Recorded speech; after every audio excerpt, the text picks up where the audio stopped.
Thanks everyone everyone in. for Let's joining all us. in. Yeah, let them all in. Can't wait. We've got a great crowd tonight. This is awesome. I've been getting lots of emails from folks saying that their kits have arrived. They're very excited. Some people who opened in advance, which is great. And you are welcome. This is supposed to be a super interactive mixology class, so you all are welcome to unmute yourself and ask questions throughout the evening. Feel free to take advantage of our two experts, Jomaree and Tobin, who are from Hella Bitters. I think that I know most of y'all on this call, but for those of you who haven't had a chance to meet me yet, my name is Amelia Wald. I'm the executive director of the Virginia Club of New York, so I've been spending this holiday season getting to meet all sorts of UVA alumni via Zoom. Jomaree is obviously one of our UVA alumni, and so we are so excited that he has brought the Hella Cocktail team into partnership with our club for this event. So Jomaree, I'm going to hand it over to you for now and we can get started. Hey everyone, welcome. Happy holidays. My name is Jomaree Pinkard, and my co-founder, I don't know where he is on your screen. He's to my right on my screen. His name is Tobin Ludwig. He is awesome. We are two of the three co-founders of the Hella Cocktail Company. The Hella Cocktail Company is a company created out of a hobby of sharing all things cooking, adventure, and drinking. Or imbibing, as Tobin likes to say. We'll talk a lot more about that. I want Tobin to introduce himself. Before he does, I am a UVA alum from the COM 2001, so I'm an old man for everyone else out there. Wahoo wah. T.O., take it home and let them know who you are and where you're from. Hey everybody, my name is Tobin Ludwig. I'm one of the co-founders of Hella Cocktail Company. I am not personally a UVA alum. My brother got his doctorate there, so I have spent time in Seville. I know the community a little bit. Very happy to be with everybody tonight. First night of Hanukkah. If there are any Jews out there, maybe you're going to be doing latkes in the menorah after. We have a cocktail in hand. And let's see, me and Jomaree met in New York City in 2006. We found each other before we started the company. And we started making cocktail bitters because we love to make things. We love to share things, as Jay said. And one thing led to another. We realized we had a decent idea, and we never looked back. Today, Hella Cocktail Company is nationally distributed. Some of our partners include Delta Airlines. So many of them. We're in Whole We'll get Foods. into it. We'll get into it. Anyway, we'll sell you guys later. It's been a journey. Right now, we're very happy to be with everyone here tonight. We are going to have a very informal conversation, cocktail making session. We're going to talk about bitters. We're going to talk about a couple of cocktails that you guys got kits for. We're going to make a couple of drinks. But really, this is an opportunity to ask questions, to have some fun. So don't be shy. As Amelia said, feel free to jump in or you can chat a question over to us. Absolutely. Yeah, let's do it. So what we're going to do is just to shed some of the ground rules. The chat to your right, if you want to throw up your feature, you have questions, either shout them out or throw them in the chat. We'll definitely address them where we can and where we see fit. The other thing that we'll do is Tobin's going to make the cocktails that you guys have at home a little bit more complex. I'm going to cheat and use a bunch of stuff. So he's going to do the difficult way. I'm going to do the cheater way, which is very relevant to our brand, which means we don't cut any corners, but we make really good products. Again, we're not going to sell you now. We'll sell you later. What are the two drinks we're going to make today, T.L.? What are the two ones we're going to lead with? So we're going to do a highball style cocktail. So a lot of different genres of drinks are defined a little bit by the vessel that they're in and also by how strong, how high ABV they are. So we're going to make a highball drink. We're going to make a Rosemary Spritz. Some of you will have this one. Before he gets into it, because he's a taskmaster and he gets down to business really quick, as you can tell. Before he does, what we want you to know is that imbibing is all about experimentation. So this is part choose your own adventure, or you could be like a stickler and really follow him all the way through. It's all about what you got in the kitchen, what you've bought, and what you actually like to taste. So take everything that he says as the classic version and a recommendation, but it's your choice to experiment. No one can tell you exactly how that drink should taste except you. Absolutely true. All that matters at the end of the day is that you like it, your guests like it, and everything else is out the window. So as Jay said, I'm going to be throwing out some recipes, and you guys try them that way and then modify them to your personal tastes. TL, let's do this first before you jump into it. Mhm. So I can sense the questions that are going to come, like, does the glass matter? Does the ice matter? Let's talk about really quickly for 2 minutes, kind of what a cocktail is and what the components are, so that everyone understands the lingo and the requirements for making a proper cocktail, and then we'll riff away. Sounds good. Well, the original definition of cocktail, which is back to 1806, published in a small periodical from New Hampshire, defined a cocktail as having 4 ingredients: spirit of any kind, sugar, bitters, and water. So essentially, you have an alcohol component, you have an aromatic flavoring component, the bitters, you have sugar, a sweetener, oftentimes, depending on the drink, that might be in the form of juice. And then you have water, which nowadays in cocktails is ice, right? It mostly starts frozen. Those 4 components are kind of foundational to what cocktailing is, although nowadays the myriad of recipes out there very, very far from that. And the drinks we're making tonight, one of them does go back to basics, and we're going to make an old fashioned, which is one of these classic American cocktails. When you think about kind of the history of the cocktail in this country, you can't really have that conversation without talking about old fashions.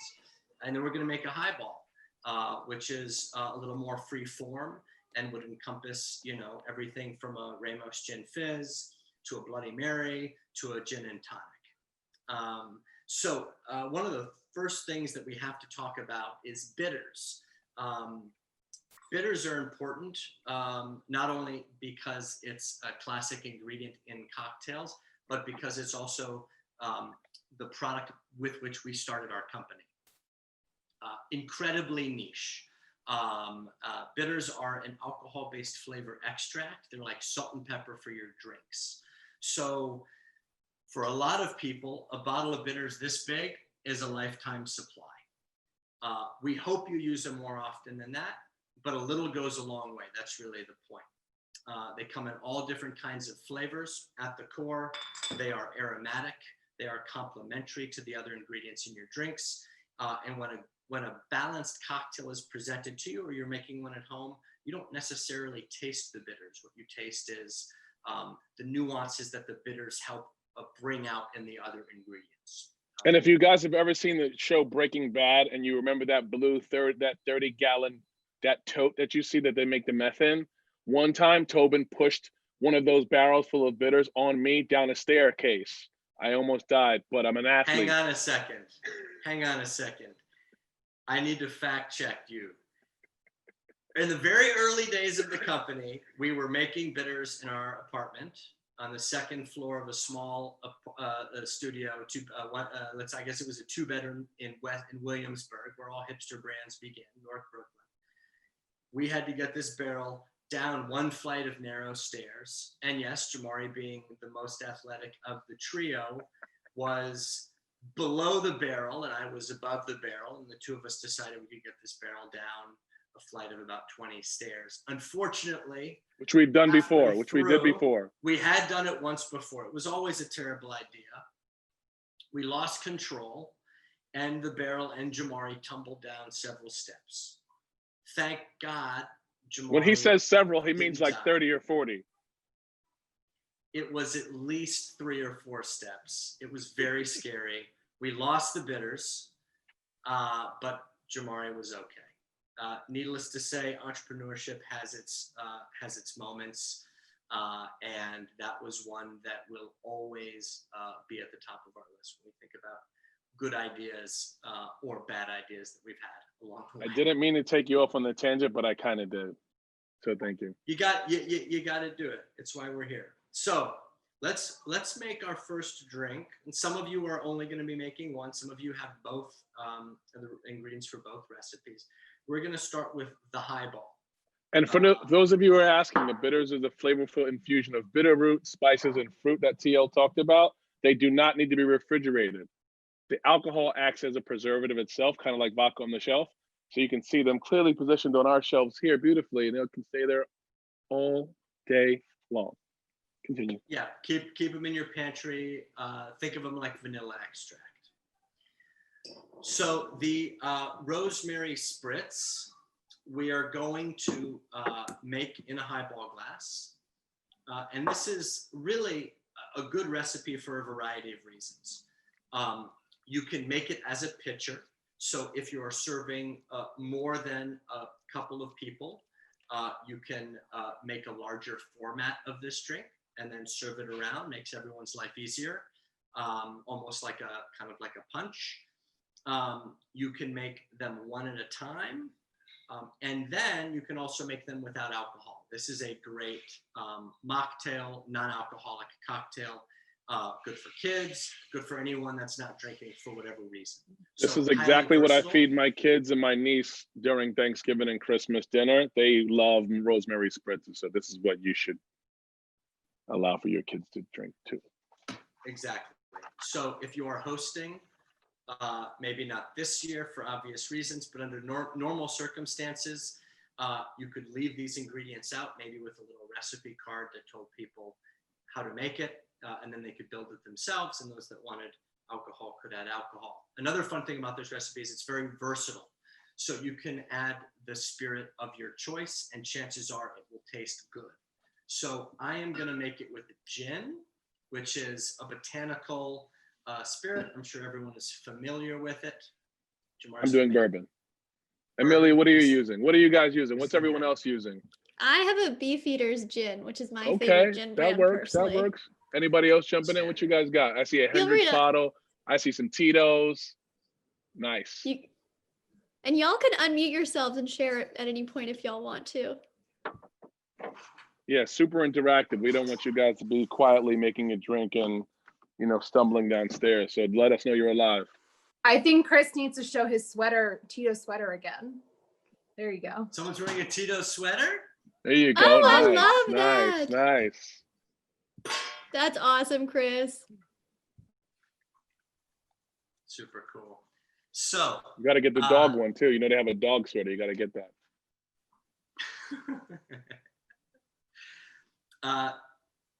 I filled my glass with ice. And there was actually a question about ice. And let's talk about ice very quickly. And the glass. Sure. So this is a highball glass. It's kind of, a water glass, a very versatile kitchen glass for anything. It's tall. It's great for sparkling water. It translates well to long drinks. You maybe heard the expression a long drink. A long drink would be something lower alcohol that is more heavily diluted, whether it's club soda, tonic water. Ice is a very important ingredient in drinks, and it's often an afterthought. Some of you maybe have been to a fancy cocktail bar where you order a drink and the ice in the drink is like perfectly clear and beautiful, and perhaps a revelatory moment where for the first time you've realized how important that ingredient might be. Very hard to replicate that kind of ice at home, but really, I think the most important thing is the better your water quality, the better your ice is going to be. So if you really care about ice, use filtered water. If your tap water, if you don't love the taste of your tap water, you can filter. You can have a jug of bottled water if you want. Anyways, ice is important. And, or you can do what I'm doing. I cheated. I have photography ice, which is pretty tasty if you can eat plastic. Continue. Don't do that. Don't listen to Jomaree. No. So I have ice in the glass. And I'm going to go ahead and I'm going to measure out. I'm going to start with the Rosemary Spritz, or the Rosemary Collins, rather. And this is really a drink that you don't have to measure. You can eyeball it, but I'm going to measure to give everyone some context. So I'm going to do an ounce of the rosemary Our mixers are concentrates, so they need to be diluted to taste the way they're supposed to taste. So an ounce goes a long way. You could just do club soda now and garnish it. I would encourage you to sprig. smell that first. Smell that rosemary. Smell it. See how it's delicious on its own if you add sparkling water, but just give it a smell so that you can smell the love we put into the bottle.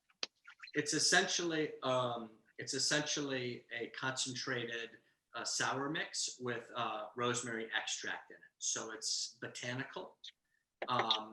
And rosemary is a natural antioxidant as well. Some of you may know that. A great cooking herb and just a very fun, flavorful twist on a classic sour mix, really. So I have my rosemary. I am going to next add my spirit. I'm going to do Tanqueray gin, also a gin. I'm gonna do journeyman whiskey, which is super delicious if you haven't had it. So a traditional highball is going to have 1.5 ounces booze. I'm using a jigger here, a 1 ounce, 2 ounce jigger. This is a very simple bar tool, far from necessary, but if you do want to spend a few bucks and up your bar game and you don't have a jigger, this would be a tool that I would encourage you to get because it helps with precision. And that is important. You know, I craft bartended for a long time.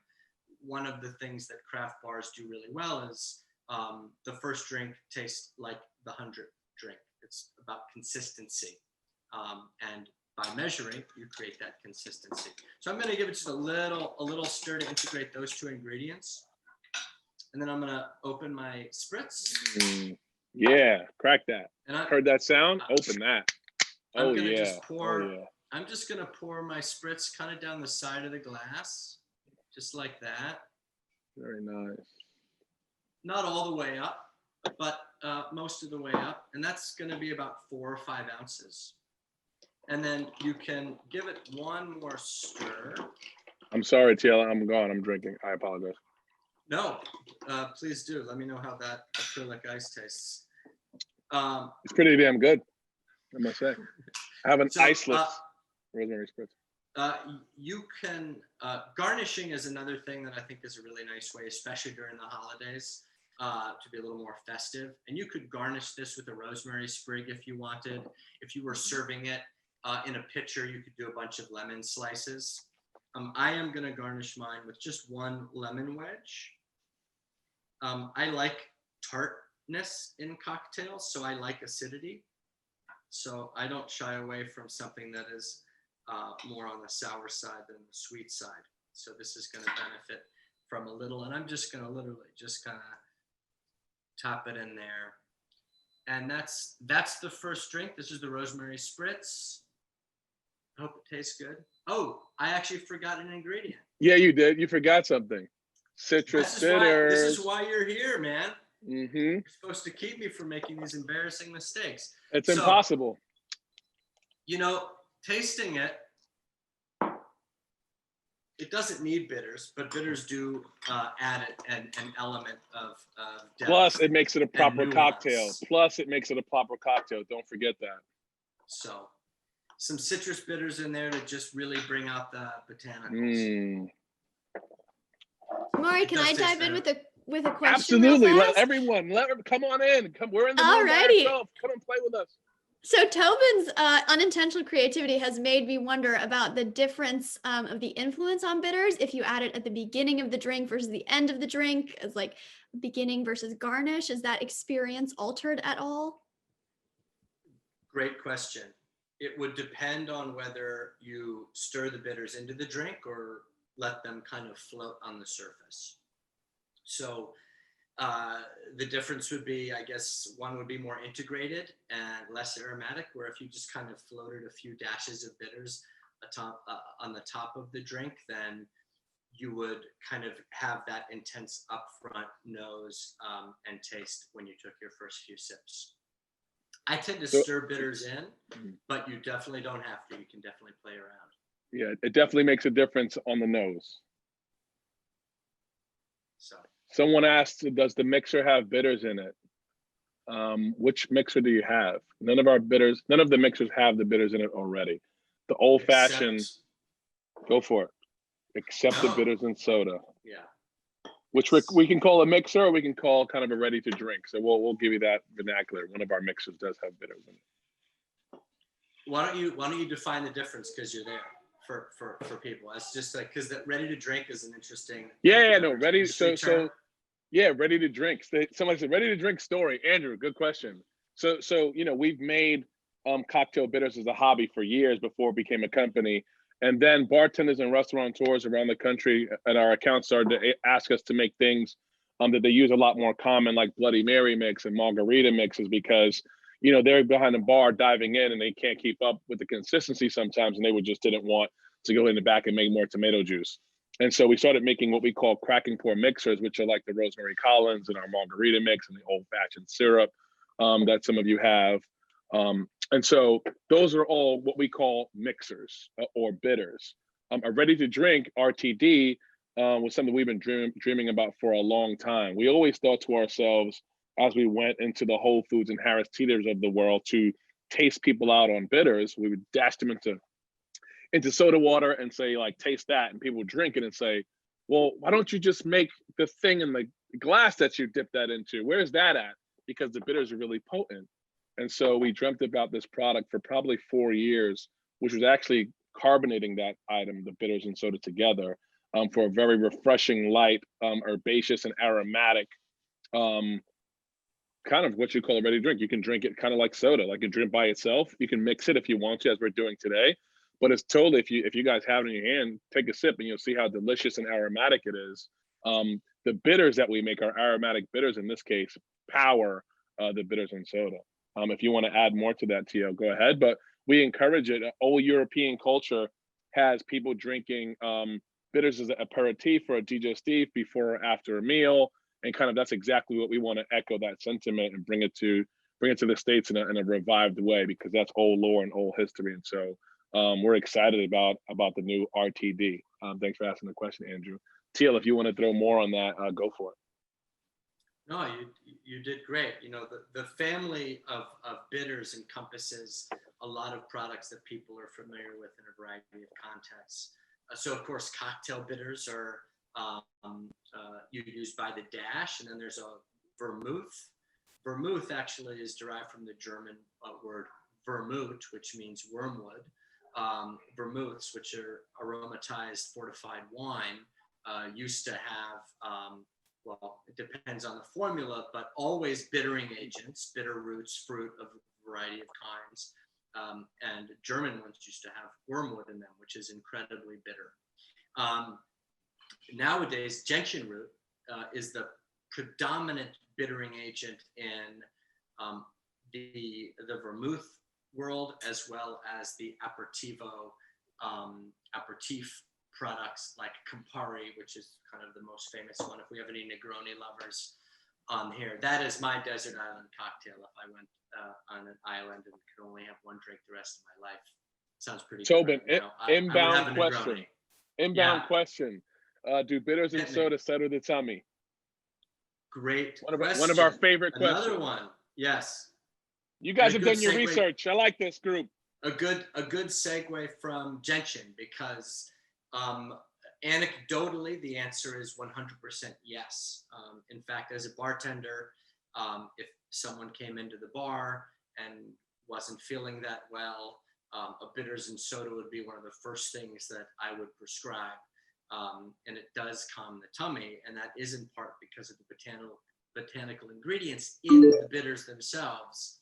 The gentian extract, which is in the bitters and soda, gentian is a proven carminative. It helps with digestion and upset tummy, flatulence, all that fun stuff. And for those of you that don't know, oh, sorry, go ahead, Tia. I was just going to say, we don't make any official claims, but we find that it's a great thing to drink after a meal or before a meal.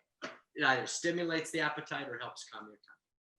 And for those of you that don't know, it derives itself from a plant indigenous to Southern Europe.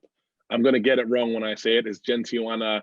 You do it. I don't know French anymore. But Gentilutea.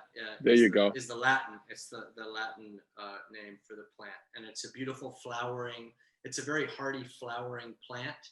The root of which, it's a yellow flower. It's very unique looking. Almost resembles a more densely packed bird of paradise. If you can picture the way that the petals don't go in a circle. I'm sure there's a cool botanical word for that formation, but they kind of fan out. The root is extremely bitter. Anyways, that's a good segue into cocktail number 2, which is an old fashioned. Old fashions are incredibly versatile. You can really change every single ingredient you can alter and still create an old fashioned. So there are countless variations. So the opportunity to really customize it, make it your own, are there. All you need is bitters and a spirit. Aged spirits that you would tend to sip work better than unaged spirits, although I have seen and I have made old fashions with unaged spirits like vodka or gin.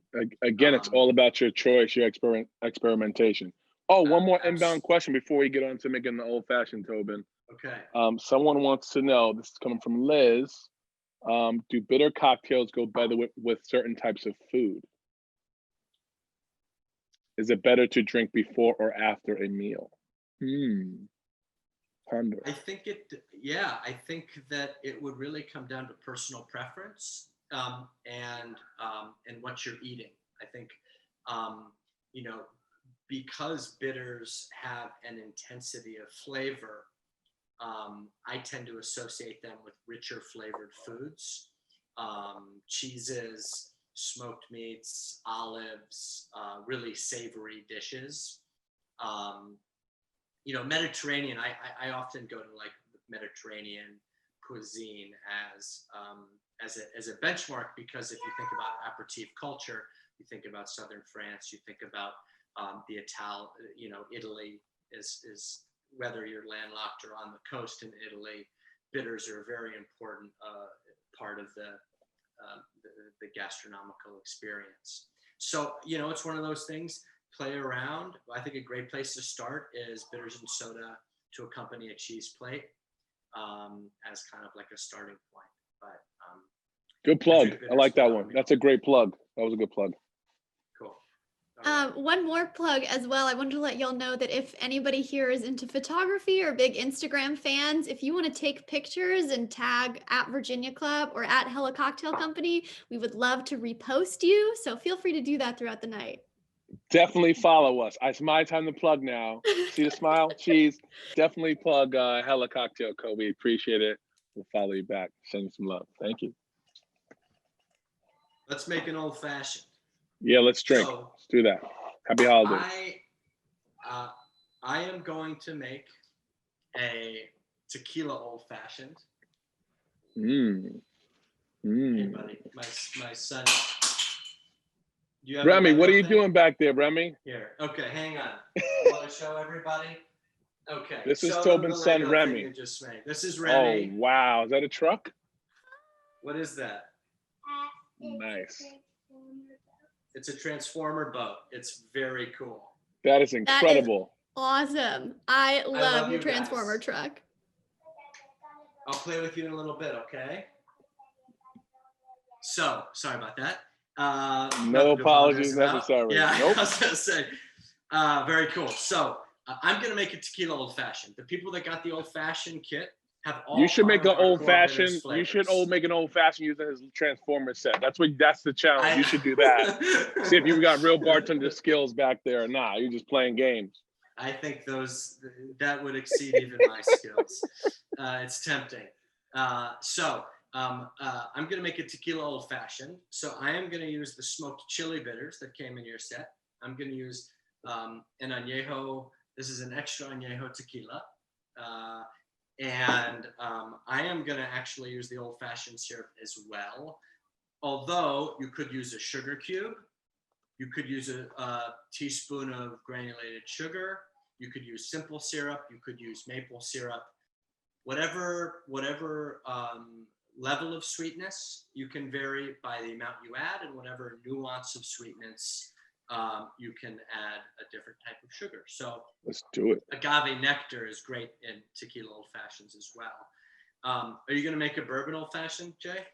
I think so. I'm gonna do the muddling and all that, I believe. You got a muddler over there? Look what I got. Yeah. There you go. Yeah. All right. So you're going to muddle, and I'm going to make one with old fashioned syrup. Role reversal. We were supposed to do the opposite, but I got your back, buddy. I got your back. No, I got your back. I'm dashing these bitters. I don't, you know what? Jay, Sugar cube, teaspoon. Who's got that? Let me see your sugar. Let me see your sugar cubes. Let me see that. And we got sugar cubes. I want to see that. Followed by 4 or 5 dashes bitters. We could, and the fun thing about bitters is you can mix them. I'm gonna use some citrus, and I'm gonna use some Mexican chocolate. Put those together. Now, when you use your bitters, don't be timid. You want to turn the bottle all the way upside down. Hot sauce style. Yeah, you know, you're not adding drops, you're adding dashes. So volumetrically, think about kind of like 1/8 of an ounce. A 1/16 to 1/8 of an ounce is how much you want to add. That's how much actually will add the kind of flavor you need to the drink. When the bottle is full, the little bottles you guys have at home from the 5-pack have a smaller hole. And when they're full, just a little bit comes out. So don't be shy, and you can always add more. If you taste it and say, oh, Add more. We need you to So- run out of that bottle and re-up. If any of y'all are curious about the size difference, this little guy's from the 5-pack, and this is from anybody who got the Rosemary Collins kit. So you can see it's a difference of several ounces at least. I think it's like 5 times as much on this one. Yeah, it's about 2.5 times as much. One's usually for like home use, and a lot the bigger bottles a lot of times go to bars, but we'll do the trick. I got to do my muddling, TL. What are you muddling? A sugar cube and the bitters. Now Okay. we cheated. Tobin cheated with the old fashioned syrup. So it's not cheating if it works. not So, cheating when it's quality. The old fashioned syrup is a botanical syrup. It's essentially a syrup that we make with a lot of the same botanicals that we use in the bitters. So it's a bitter aromatic syrup that you could do the syrup and the booze and call it a day and have a very simple old fashioned. In this context, I'm using it as the base syrup, and I'm adding additional bitters on top. So this product was really developed as a starting point for people that were coming to cocktails for the first time and didn't really know where to begin. But it actually scales with experience. There are a lot of Also, uses for it. similarly, I'd love for you guys, whoever has it, to give it a smell, and you could really pull out a lot of the notes. So please definitely do that. It's delicious. So old fashions are generally 2 ounces of spirit. One of my COVID jokes is I stopped measuring, but I am going to measure with you guys tonight. I'm not. No measuring over here. All right. That's called a free pour. If you're a very fancy bartender, then you're free pouring because you're so good, you can pour the exact amount needed without measuring it. So before you add ice, you should integrate the ingredients with a little stir, especially if you're using a sugar cube instead of a syrup. Now, you're never going to get all that sugar to dissolve in the glass. There will be a little bit that remains. But over the course of the drink, it will slowly dissolve away. Now, dilution is an important part of cocktails. So an old fashioned can be sipped and savored slowly. And even if it dilutes, we maybe have some whiskey drinkers, some scotch drinkers joining us tonight would know that a very typical way to taste scotch is taste it neat and then taste it with water added. And water, as we talked about being an important ingredient, helps expand the palate and flavor profile of the alcohol. So I'm going to grab an ice cube right behind me. I'm going to add that in. And a good old fashioned is very cold. So you also want to make sure you stir it plenty, and that also helps it dilute.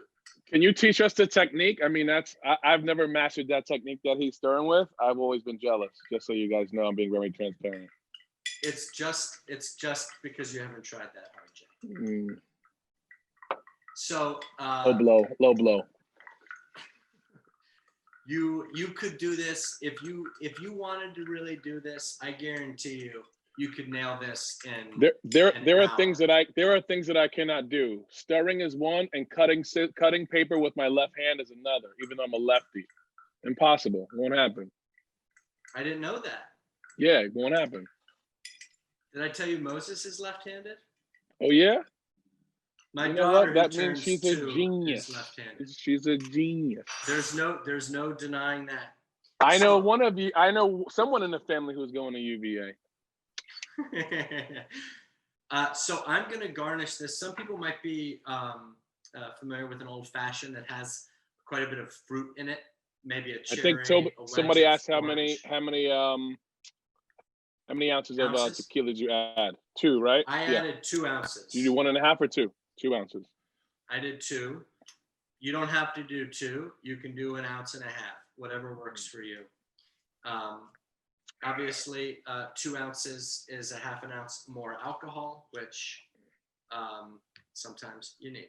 So you're at home, so I would pour 2 at home. Like you paid for it. Yes, it's a good point. So how much mixer? And how much mixer? Are you Great. late? Are you late? Add half an ounce of the old fashioned syrup as a starting point. That'll be your first one. You can taste it. If it's too sweet, you can scale it back to 1/4 ounce. If it's not sweet enough, go up to 3/4 ounce. So garnishes for an old fashioned are essential. We almost have a complete cocktail, but this drink needs a garnish. My favorite garnish for an old fashioned is just a very nice long orange peel. Don't cut if yourself. You do like that old fashioned, cut yourself. If you do like that old fashioned that has a cherry muddled in it and an orange wedge muddled in it, go for it. That's the way my mom likes to drink them. I love just an orange peel. And what you want to do, also, if I can do this close enough, you want to actually express the oil from the orange peel. And if you just bend skin side over the drink, you'll release all those aromatic oils from the orange peel, and they'll literally float right on top of the cocktail. And then when you have a request to light it on fire. They're like, light it on fire. I'm not a magician. I'm a bartender. Why don't you, whoever said that, you light yours you light on fire. Listen, Alex, it's on you. Alex, you light yours on fire. Burn down that house. No, certainly there could. Let me get some matches. Okay, hang on. No. It's too Don't late. do it. Don't do it. Don't do it. I feel I'm being peer pressured into doing this. So yes, he did rub the rim. He did rub the orange peel around the rim so that you can taste the orange essence on wherever you're drinking from at any time. So the oils of an orange peel are flammable. Some of you have been to a cocktail bar. You ask and you shall receive. So if you bend it, you can see, and it's a parlor trick. It looks cool. A lot of bartending is about showmanship. You can do that at home and impress your friends. Just don't burn the house down. That's an old fashioned. Man. That's an old fashioned. Hella cocktail company brings it. Whatever you guys want, we'll do. Next for the next trick.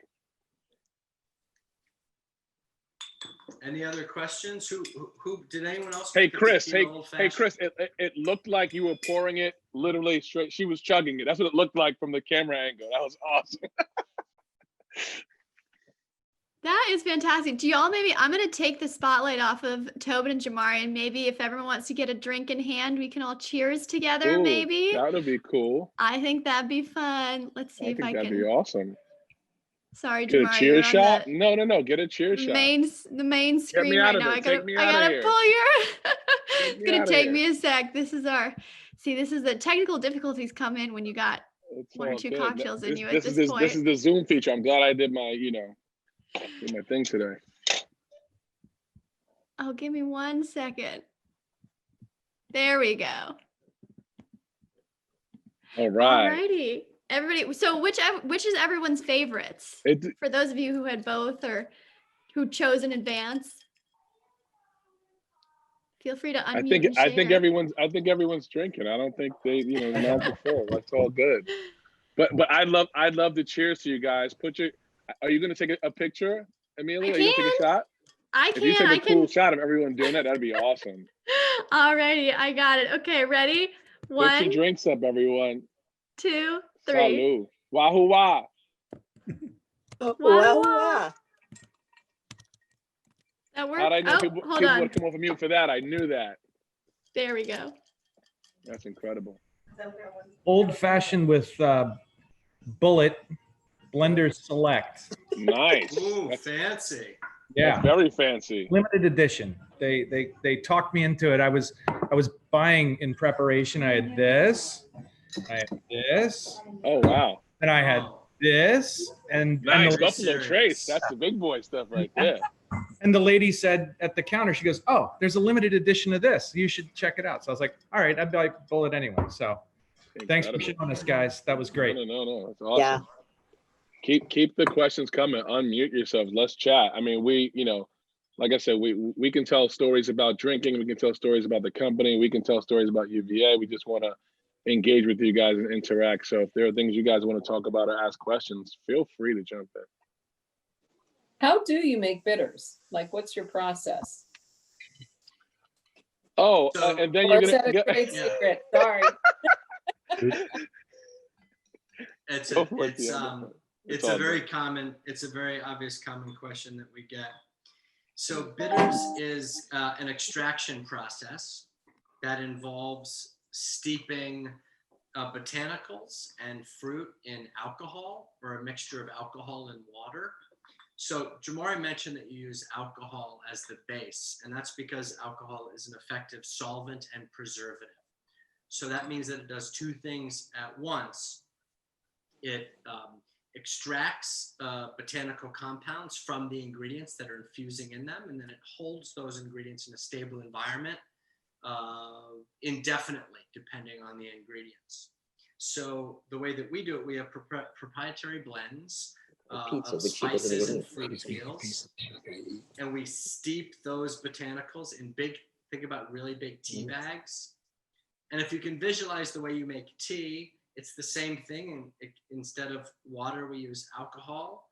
Instead of tea leaves, we use different botanicals, roots, spices, cinnamon, peppercorns. The history and legacy of bitters, way before they were ever put in cocktails, really tell the story of the spice trade and kind of early movement of goods between countries.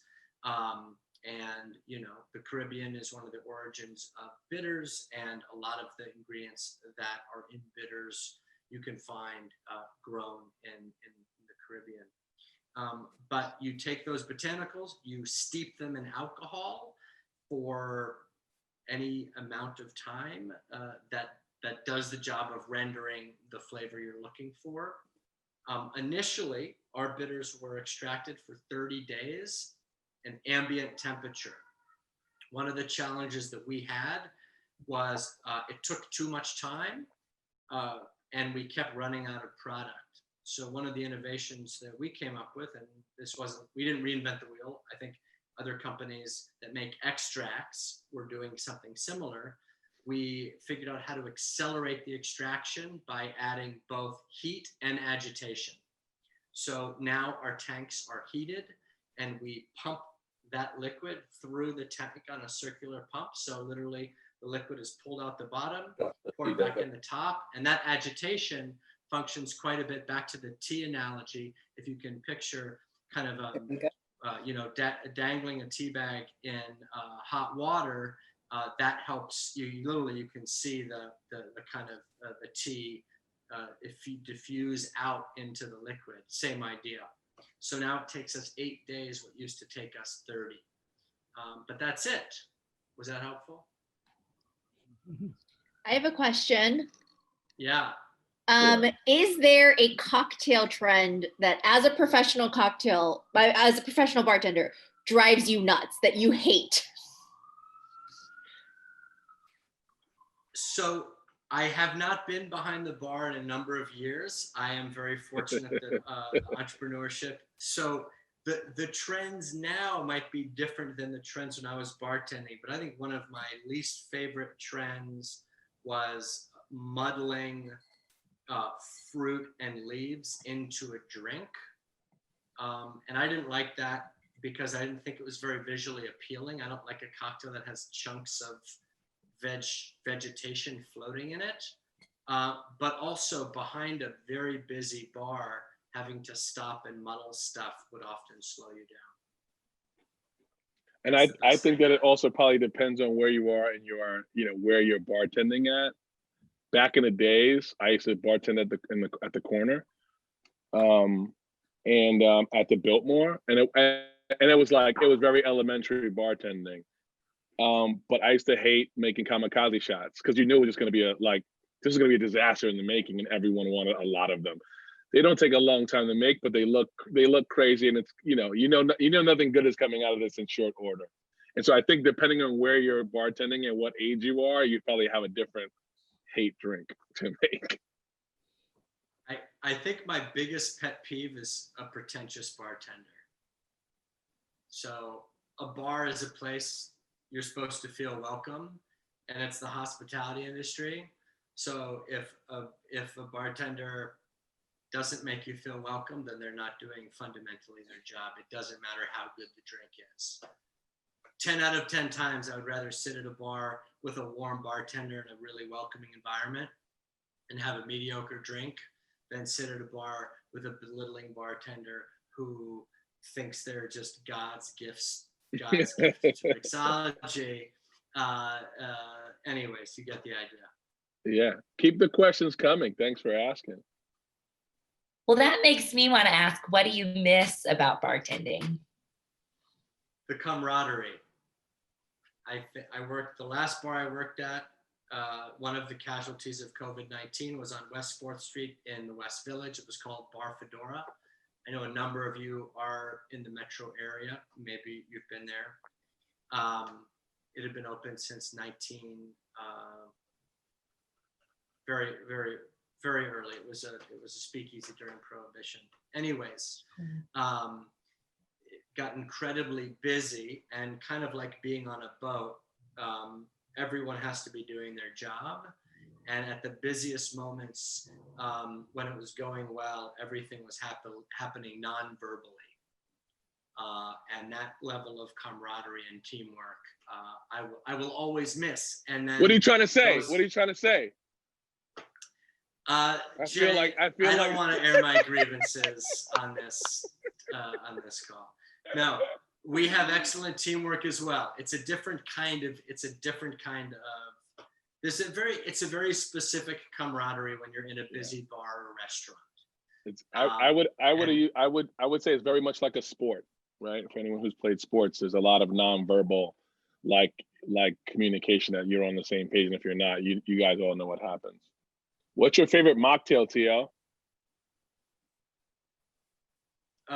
Bitters and I think, soda. I was like, this is a plug. This was a plug. This was a shameless plug. Thanks, Margaret. We appreciate you. Good plug. Good plug. And then the follow-up question is, where can you find us? So go ahead. It's your time. Me? Yeah, you. This is you. No. Your business development. You do this.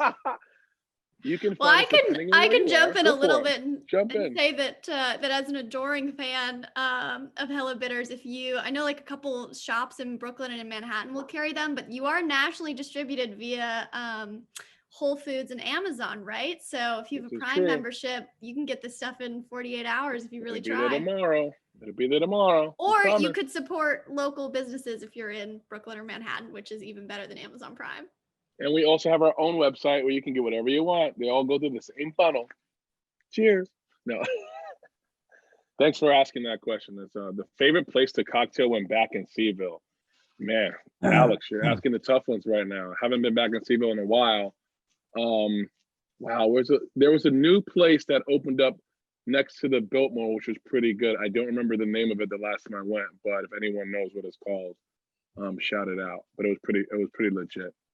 Next to the It billboard? wasn't the one with the rabbit. It used to be something rabbit used to be there. I don't think it was that. Such a trashy row of places. Yeah, it wasn't that. No, but Go. there used to be something that was good. There was something that was good there. This Hey, might have been a decade ago, so get don't back- get me lying to you. There are a couple near the downtown mall that Buddhist Biker Josh, what's up, buddy? is better. What's going on, sir? How you doing? You can't Alley Light in the shout downtown. out Josh and really- not shout Yeah. out Colin.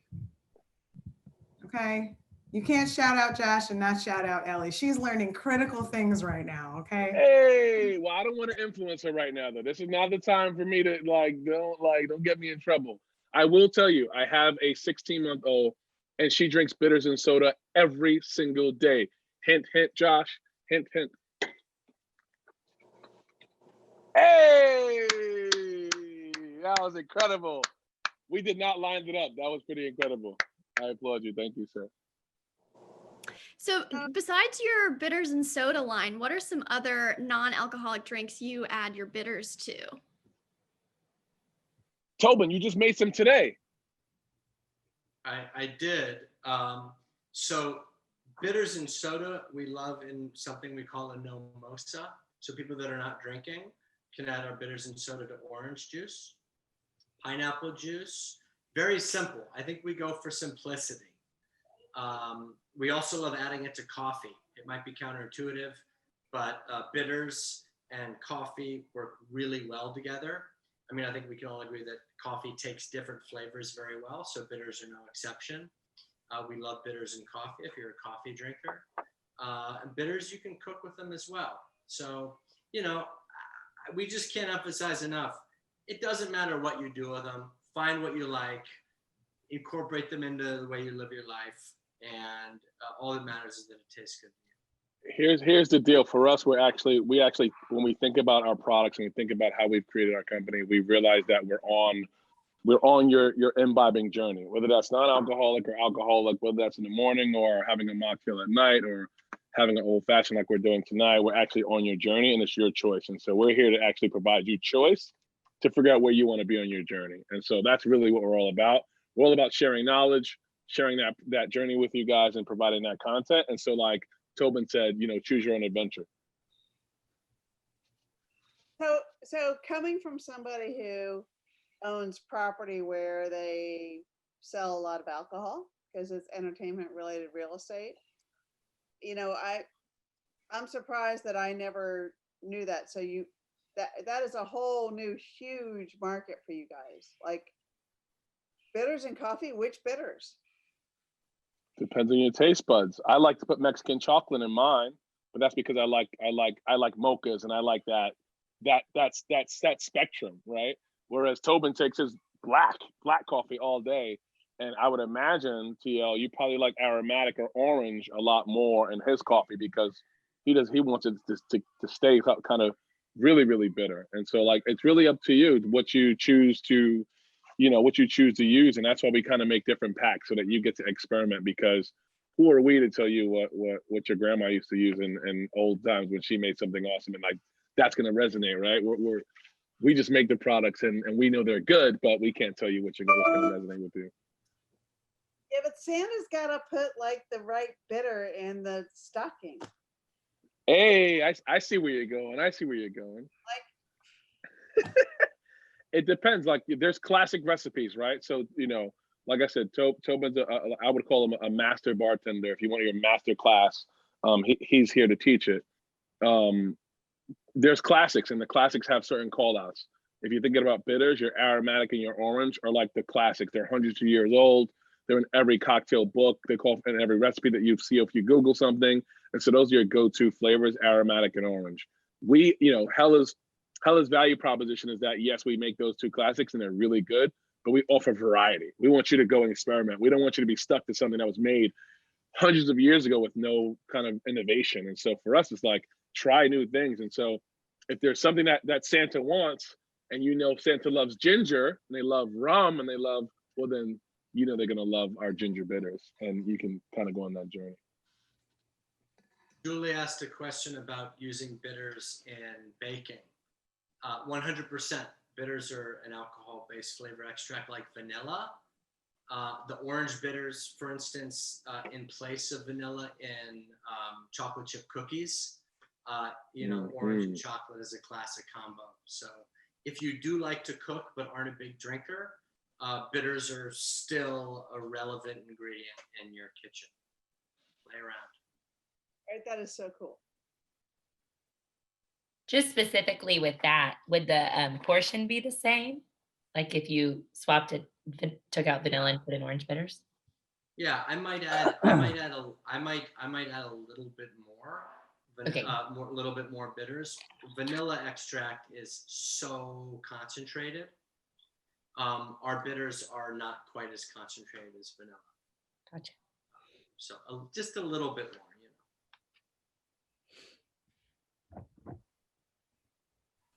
Fantastic. More questions? Anybody want to come off the mic? Thank you. Well, I took your hint. I wasn't thinking of using tequila, but I had some, and I've got some añejo. And with the chili, every sip was different all the way through that drink.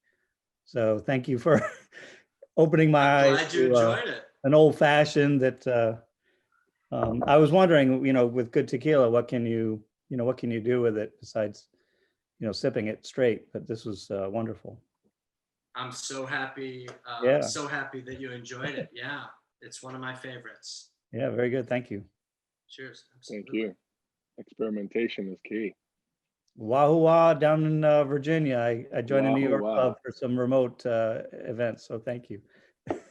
We love that. We love when folks from other cities or other areas are calling in. It makes us feel like we have a little, taste of the broader UVA community, which is always really fun. Did you guys have any flavors that you tried for bitters that were fails, just for fun, or even building your business? What's been the most challenging?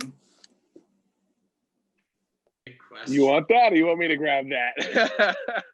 What's most challenging? Yeah, what's most challenging for us is actually always balancing what to make and when to make it and how much to make, because sometimes we run out of inventory, quickly, and people want more. Sometimes a flavor doesn't work and it kind of sits for a while. So what's challenging is just literally forecasting what people want, because you can do so much R&D and so much taste testing, but you can't forecast what the world will gravitate towards. And so, we try to make sure that we don't introduce flavors that cannibalize each other. So we try to keep them really succinct and different, but that's a challenge in itself.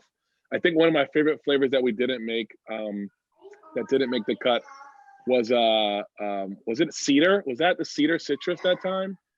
It was really good. Tobin had put like cedar chips in bitters for a long time, and it aged and was delicious.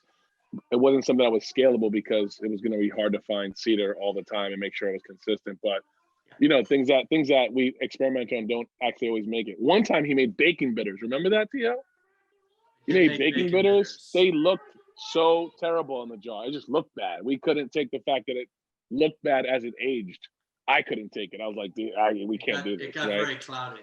One of the things that makes bacon taste good is the fat, and over time that fat in alcohol gets pretty cloudy. So, but yes, we have failed many times, and a lot of the flavors we've made. More of the things we've made have failed than have succeeded in terms of, I guess, early iteration R&D. Every flavor that ends up in a bottle has probably a dozen failures behind it.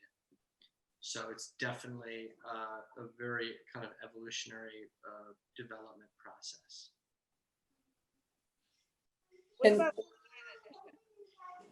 Sorry, where did your name come from? Is there a story behind the name? Very much so. Yeah, and in fact, the third partner, Eddie, who's not with us tonight, is from the Bay Area. Hella is slang in Northern California that means extremely or very. So if something was extremely bitter, it would be hella bitter. And when we started, we were trying to prove a point that our bitters were more bitter than more commercial products that were available. The analogy we use is Jay is from New York, so he would say something is mad good.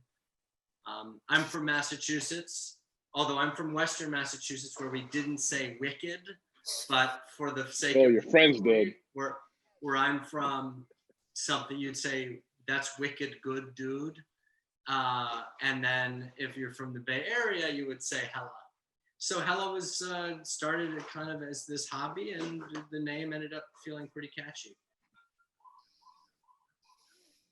Wicked awesome, Albany, that's right. Nice, nice. Very cool. Very cool.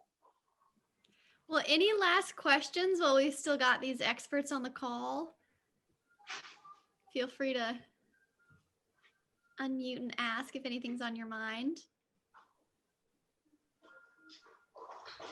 I will say we can keep the conversation going. So if anyone thinks of anything after, reach out to Amelia. You guys can all email us directly. But thank you all so much. Yeah, thank you guys for joining us. Thank you so much. You know, UVA's family always will be home. So thank you guys. I'm so glad you guys were able to join us. Please tell a friend about us, about a small company that you guys, you know and love now. And happy holidays. I know it's been a tough, crazy year, up and down all around. Make sure you stop, you know, take a second or two to congratulate yourself on making it through this tough time. Pat yourself on the back.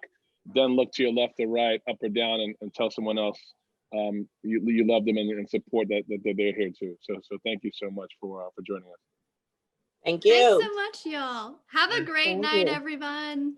You too. Good night. Good night. Happy Hanukkah to those who celebrate. Thank you.